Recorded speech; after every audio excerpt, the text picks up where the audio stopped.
parler du bilan migratoire positif en Gaspésie qui vient d'être annoncé par l'Institut de la statistique du Québec.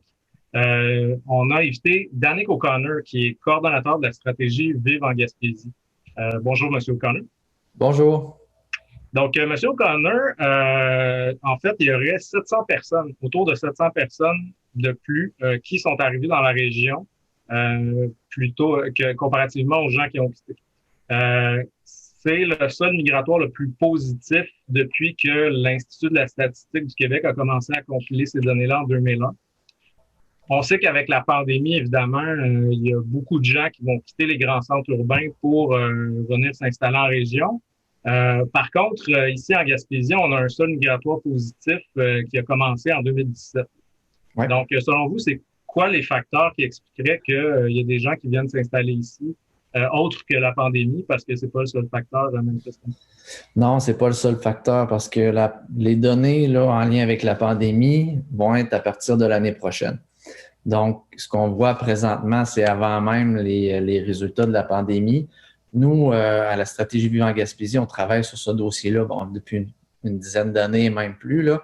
On a été en mesure de voir un peu l'évolution de l'intérêt des gens vers la Gaspésie. Et puis, depuis vraiment plus 4 ans, là, on est capable de déceler une tendance qui n'est pas juste une mode, là, mais où il y a de plus en plus de gens qui veulent aller vivre dans les régions. Et la nôtre est particulièrement intéressante pour eux autres. Il y a 3 éléments pour nous là, qui expliquent ce qui se passe en ce moment. Mm-hmm. Le fait que la région en tant que telle, elle est très attirante. Donc, la Gaspésie attire par elle-même à cause on regarde dehors, là, le paysage, la proximité de la nature, les grands espaces, tout ça, les gens, hein, la chaleur humaine, le fait qu'il y a de plus en plus d'emplois dans la région aussi. Tous des éléments qui font en sorte que les gens sont attirés par ça.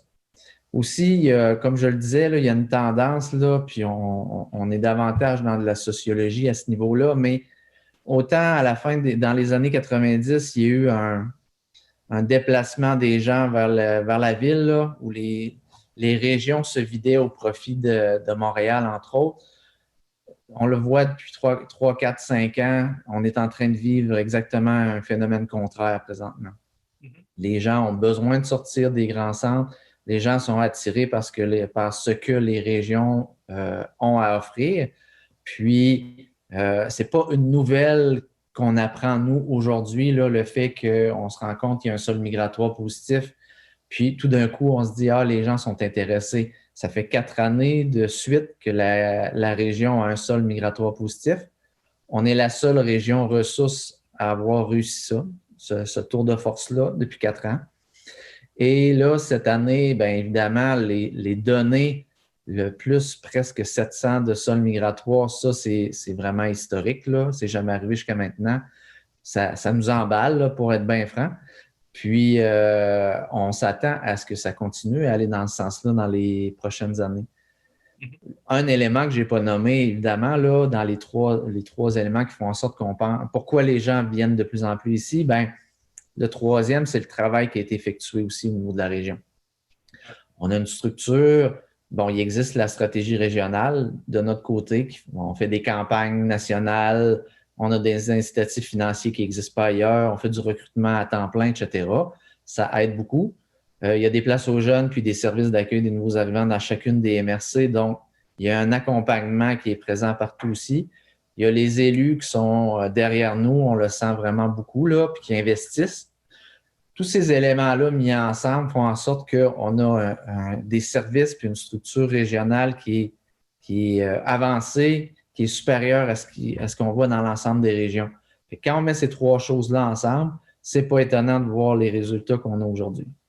Ce qui est intéressant, c'est de voir l'année prochaine quel sera le sol migratoire, parce que la pandémie vient pas tout changer pour faire en sorte que tout d'un coup, les gens s'intéressent à la région.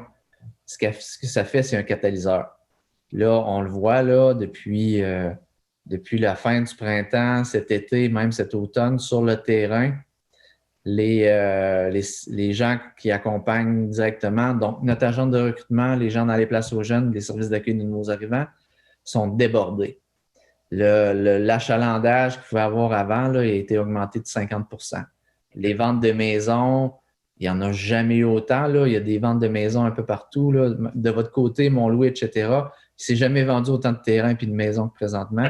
C'est tous des indicateurs qui nous disent qu'on risque d'avoir des résultats encore positifs dans le futur. La vente de terrain, les maisons, le logement, on va y revenir. Là, pour l'instant, je voudrais revenir sur ce que vous avez dit. Effectivement, depuis 4 ans, on a un renversement de tendance qui est assez spectaculaire là, quand on regarde ce qui se passait il y a une vingtaine d'années. Au tournant des années 2000, corrigez-moi si je me trompe, là, mais je pense qu'on perdait en Gaspésie autour de 800 personnes chaque année, là, surtout des jeunes qui allaient vers la ville. Ouais. Là, de ce que je lis, c'est beaucoup des gens de 25 à 45 ans qui arrivent. Selon vous, est-ce que c'est, selon ce que vous avez observé, est-ce que c'est des jeunes qui reviennent dans la région après avoir fait un exode en ville ou si c'est des néo-gaspésiens surtout?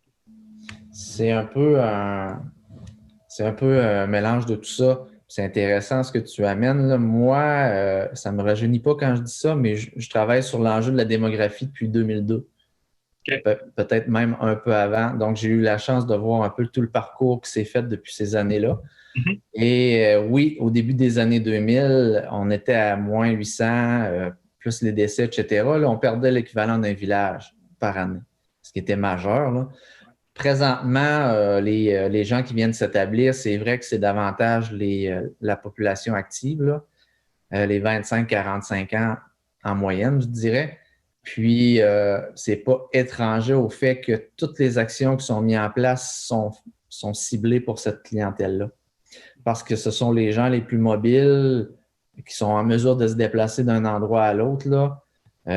Puis, qui sont les plus susceptibles d'avoir des enfants, de fonder une famille, puis donc de faire augmenter la population. On est en mesure là, de dire pas mal de façon précise c'est quoi le profil des gens, là. Puis, il y a environ 50% des nouveaux arrivants qui sont des gens originaires d'ailleurs au Québec, un peu partout. Il y a un 40% que ce sont des gens qui reviennent dans leur région natale, puis il y a un 10% qui sont des personnes migrantes là, qui peuvent provenir des grands centres ou ailleurs dans d'autres pays. Fait que c'est pas mal le profil de la clientèle qu'on attire. Okay.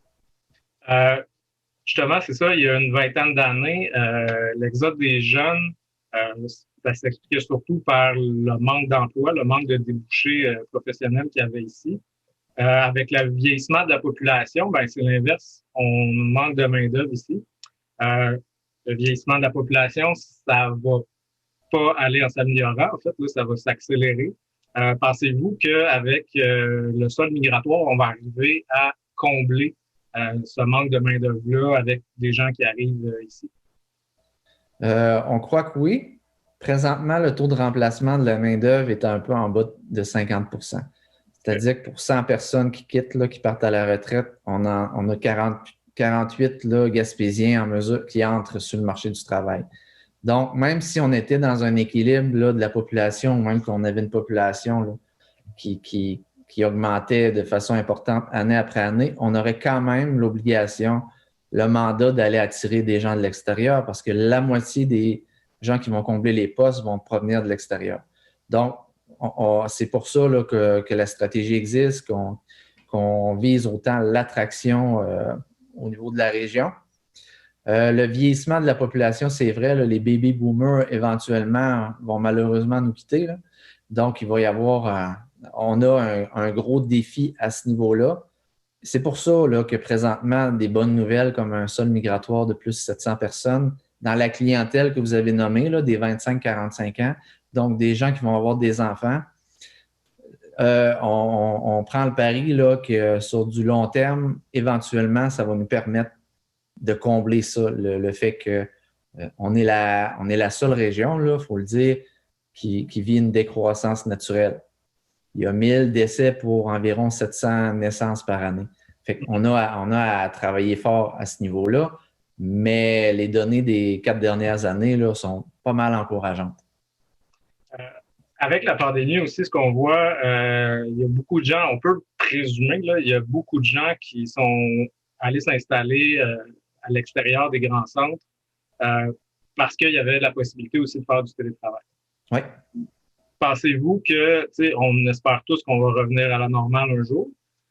Pensez-vous que quand on va revenir à la normale, il n'y a pas des gens qui vont retourner vers les grands centres? Euh, Pensez-vous que c'est quelque chose qui va qui a gonflé un petit peu les chiffres cette année au niveau du sol migratoire? Non, non, je crois pas parce que la décision de faire prendre la décision de venir s'établir en Gaspésie, c'est quand même une grosse décision, là. Ouais. Tu pars de Montréal, Québec, Gatineau, peu importe. Ce sont des décisions qui sont réfléchies. Normalement, là, entre le moment où tu dis je vais aller vivre dans cette région-là, puis le faire, c'est 2 ans. Le temps normalement là, que tout se met en place. C'est sûr que la pandémie puis le télétravail a accéléré tout ça. Là. On est passé de 2 ans à parfois 3 mois ou 6 mois. Mais c'est pas il n'y a pas vraiment de coup de tête à travers de l'ensemble des gens qu'on rencontre, là. C'est souvent des décisions réfléchies. Le télétravail, après la pandémie, va rester.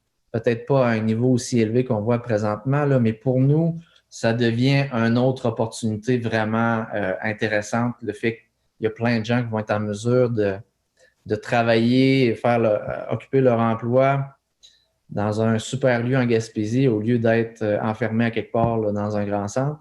Donc, c'est quelque chose qui va perdurer. On ne s'attend pas à ce qu'il y ait, exemple, 50% des gens qui retournent là, quand la pandémie va arriver. Là. Il va peut-être y en avoir, mais ce ne sera pas plus que c'était auparavant là, dans le passé. Mais un obstacle qu'on a ici pour les gens qui veulent s'installer, ben, c'est le manque de logement. Ouais. Particulièrement ici, là, en Haute-Gaspésie, là, c'est ça. En fait, je pense que c'est la première année en Haute-Gaspésie où on a un sol migratoire positif là, depuis longtemps. L'année précédente, c'était une centaine de personnes qu'on avait perdues. Cette année, c'est 87. Euh, il y a des emplois, il y a des débouchés, mais il y a beaucoup de gens qui voudraient s'installer ici, qui ne trouvent pas à se loger. Puis le besoin, il est assez à tous les niveaux. Là, justement, c'est ça, vous avez dit qu'il y a des ventes de maisons de plus en plus, donc il y a moins de maisons sur le marché. Mais il y a aussi pour une période tampon, comme quelqu'un comme moi, par exemple, qui est arrivé en faisant du télétravail, il y a très peu de possibilités de louer de façon temporaire. Est-ce que c'est quelque chose à laquelle vous avez réfléchi? Est-ce qu'avec les différents acteurs partenaires, il y a des stratégies par rapport à ça, par rapport au logement? On voyait ça venir. Ça fait au moins, je vous dirais, là, 2 ans qu'on en discute. La première étape, ça en a été une de sensibilisation davantage, là, de faire en sorte que l'ensemble des décideurs et acteurs du milieu soient bien au courant de ce qui se passait sur le terrain. Puis depuis cette période-là, moi, on a la chance là, d'être en discussion quand même régulièrement avec les élus. Puis d'avoir des topos là, de ce qui se passe sur le terrain un peu dans chacun des territoires. Le problème de logement, il varie un peu là, d'une municipalité à l'autre, mais de façon générale, ça va être un défi pour les prochaines années. Puis je peux vous assurer, par exemple, que l'ensemble des élus sont au courant et travaillent sur cet enjeu-là. Activement. Là. Il y en a. On entendait parler là, M. Deschênes là, à la radio la semaine passée. Là. Il y a beaucoup de travail qui est fait pour augmenter là, le nombre de logements locatifs parce qu'il y a une problématique à ce niveau-là, il n'y en a pas assez. Puis au niveau des propriétés privées, il y a le phénomène qu'il ne faut pas oublier quand même, là, qui est la location à court terme, qui est venu un peu causer des problèmes. Donc, quand on pense au Airbnb, les gens, on les comprend, là, ça peut être une bonne source de revenus, mais ça, c'est venu amputer partout au Québec là, une part des logements disponibles. Fait que, on devrait voir aboutir des résultats là, concrets dans la prochaine année, je vous dirais, là, dans certaines municipalités qui testent là, des projets là, pour faire en sorte de d'attirer des promoteurs pour construire des logements. C'est ça l'enjeu présentement, vraiment. Vous avez parlé de Airbnb. C'est sûr que c'est un facteur qui doit avoir une incidence un peu partout au Québec, là, comme vous dites. Justement, si je prends par exemple Mont-Loup ici, il y avait autour de 2000 habitants je pense qu'il y a une trentaine d'années. Maintenant, la population, c'est autour de 1200. Il n'y a pas moins de maisons qu'il y en avait à ce moment-là. Pourtant, il y avait beaucoup plus de gens. Puis, on manque quand même de logements. Ma question, c'est est-ce que avec les élus, il y a des discussions sur, par exemple, une façon de réduire le phénomène Airbnb, de réduire le phénomène de la location temporaire? Le gouvernement provincial a un peu resserré son règlement sur Airbnb récemment. On ne sait pas si ça a vraiment des effets concrets. Il y a aussi, par exemple, dans des villes, des arrondissements, par exemple, qui ont adopté des règlements pour vraiment comme carrément interdire sur leur territoire la location temporaire. Est-ce que c'est des discussions qu'il y a avec les élus ici en Gaspésie? Je ne suis pas dans l'ensemble des rencontres qui ont lieu en lien avec ça, là, mais je sais que toutes les pistes de solutions sont sur la table présentement. Il n'y en a aucune d'écartée. Je pense qu'il y a quelques municipalités qui regardent ça parce que les lieux hautement touristiques vivent encore plus fort la problématique, là. Fait que, je suis du côté de Percé, entre autres, là, je pense qu'il y avait il était en train d'évaluer de quelle façon il allait aller de l'avant là-dedans. Donc, je suis persuadé que ce genre de choses-là sont évaluées un peu partout aussi pour voir l'objectif, dans le fond, c'est vraiment de faire en sorte soit construire ou mettre accessible le maximum de logements, là. Puis dans les discussions que moi j'ai eues, vraiment, quand je dis tout était sur la table, là, ils évaluent tout là, parce que tout le monde est absolument conscient que c'est un frein là, présentement. Puis qu'il ne faut pas que ça dure pendant une dizaine d'années, là, cette problématique-là. Fait que c'est surprenant à quel point là, il y a de l'énergie mise là-dessus en ce moment-là. Dans les stratégies pour attirer des promoteurs, par exemple, est-ce qu'il y a des stratégies qui sont liées un peu à un changement dans les règlements municipaux? Je m'explique que récemment, il y a eu un engouement pour les mini-maisons, par exemple, mais au niveau des réglementations municipales, c'est souvent assez difficile. Il y a plusieurs villes au Québec qui ont modifié leur règlement pour pouvoir permettre, au moins dans certains secteurs, l'établissement des mini-maisons. Est-ce que c'est quelque chose qui était discuté? Est-ce que c'est une avenue qui vous semble porteuse pour régler cette question-là? Moi, personnellement, je verrais ça d'un bon œil. Maintenant, on n'est pas allé dans le détail jusqu'à là, dans les discussions auxquelles j'ai participé, moi, avec l'ensemble des préfets, entre autres. Okay. Parce que tout le monde, je dirais, là, de façon générale, tout le monde tous les élus sont quand même autonomes. Donc, ça ne sera pas la même recette pour tout le monde. Mais il y a des discussions en lien avec ça aussi, j'en suis persuadé. En terminant, M. O'Connor, vous en avez déjà parlé un peu, mais à quoi on peut s'attendre pour l'année prochaine puis les prochaines années au niveau de la variation de la population, du sol migratoire? Puis, c'est quoi votre stratégie, en fait, pour poursuivre sur cette lancée-là, malgré qu'un jour, on risque les effets de la pandémie risquent de se dissiper? C'est quoi votre stratégie pour que ça se poursuive sur cette lancée-là? Nos prévisions en lien avec ça, là, si on veut demeurer prudent, on va dire qu'on s'attend minimalement à avoir des résultats qui pourraient ressembler à ceux de cette année. Tout ce qu'il y a sur le terrain nous laisse penser à ça. Nous, notre plan de match là, pour l'année à venir et les années suivantes, c'est de continuer dans la voie qu'on a empruntée, là, autant au niveau de la stratégie, c'est-à-dire de travailler fort en attraction, continuer à faire des campagnes nationales, avoir des incitatifs qui nous démarquent des autres régions du Québec, puis recruter activement. Garder un partenariat fort avec les gens sur le terrain, là, qui sont les places aux jeunes puis les services d'accueil des nouveaux arrivants, parce que l'intégration, c'est aussi un enjeu majeur, là. On peut attirer, mais il faut faire en sorte que les gens demeurent dans la région par la suite. Donc, nous, on est vraiment plus à l'étape de continuer de faire ce qu'on fait de bien, collectivement, là, régionalement. Les résultats qu'on a reçus là, c'est un peu une tape dans le dos pour tout le monde de dire, ben ça fonctionne, là, la voie dans laquelle on est. Puis, le télétravail, ça va devenir un outil de marketing pour nous aussi, là, on va se le dire. C'est un atout de plus pour nous dans notre façon d'attirer des nouveaux arrivants dans la région.